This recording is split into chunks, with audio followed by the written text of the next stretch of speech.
Ako'y isang Pinoy. Ako'y isang Pinoy. Sa puso't diwa.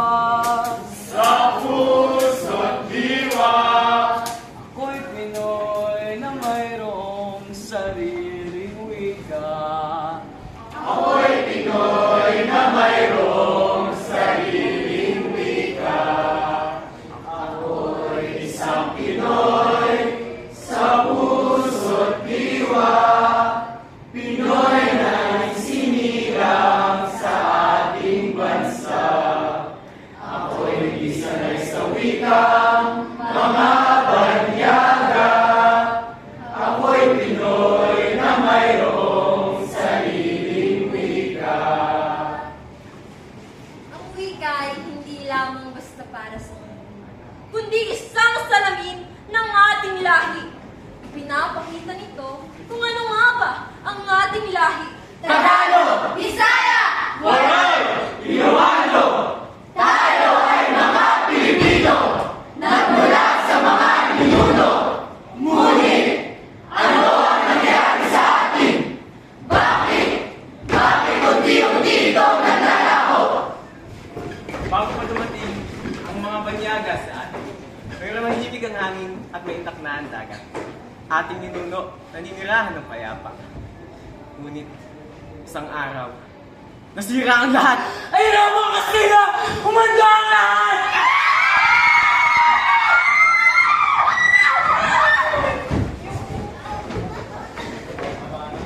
Wag po! Anto! Wag po! Ano ba?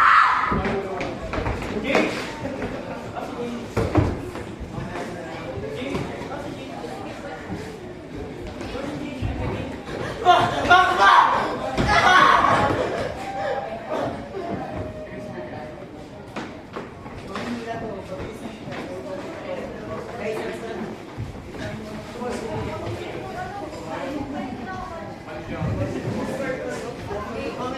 Isa!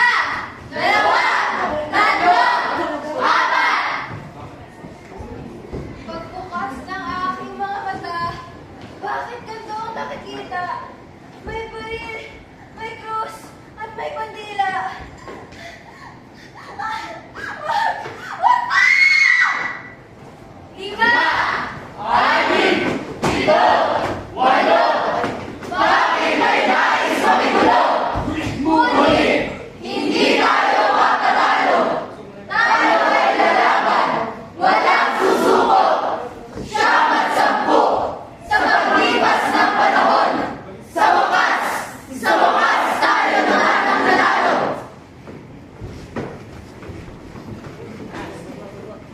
Punitin ang sedula! Punitin! Ngunit ang katahimikan na ito ay pansamantala lamang pala. Tayo'y may sarili ng boses, may sarili ng watawat, ngunit may sarili pa ba tayong wika? Bakit? Bakit kung kailan tayo nagkaroon ng sariling wika, ay sapat natin yun ay sipang ikahiya? Bakit pagkatapos ng lahat ng paghihirap, mas pinili natin ang wika ng iba? Jeke daw Tagalog? Jeke! Mas maganda ang konyo. Ponyo! Mas sosyal ang Ingles. Sosyal! Hindi! Hindi dapat ganon! Ang wika ay pagkakakilanlan! Ang wikang Pilipino ay pinanday ng dugo at pawis ng bayan! Hindi lang malungkit! Ito ay panata! At mas masakit, tayo mismo. Ilang kapwa nating Pilipino ang tila nalilito kung paano magmahal ng sariling wika. Ngunit, Bakit saan nga ba ang wika? Katutubo nga ng pambansa! Iisa ang layunin! Pagkakaisa sa gitna ng pagkakaiba!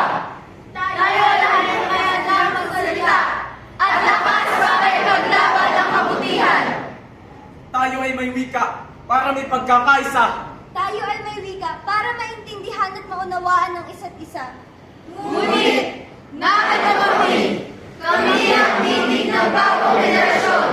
Ang boses ng bayang hindi titigil sa pagbigkas! Pagbigkas ng totoo! Makabayan! Mga tao! Ipagmalaki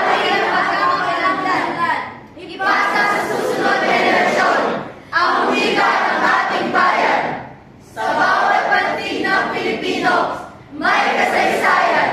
Sa bawat katutubong wika, may karunungan. Sa bawat pagsasalita natin, may pagkakaisa. Pagkakaisa! Panagiusa! Panagtitinulong! Pagkarusa! Pagiliba! Papagsasama! Pagbinuligay! Kakilala! Kainarok! Amungan! Inayan!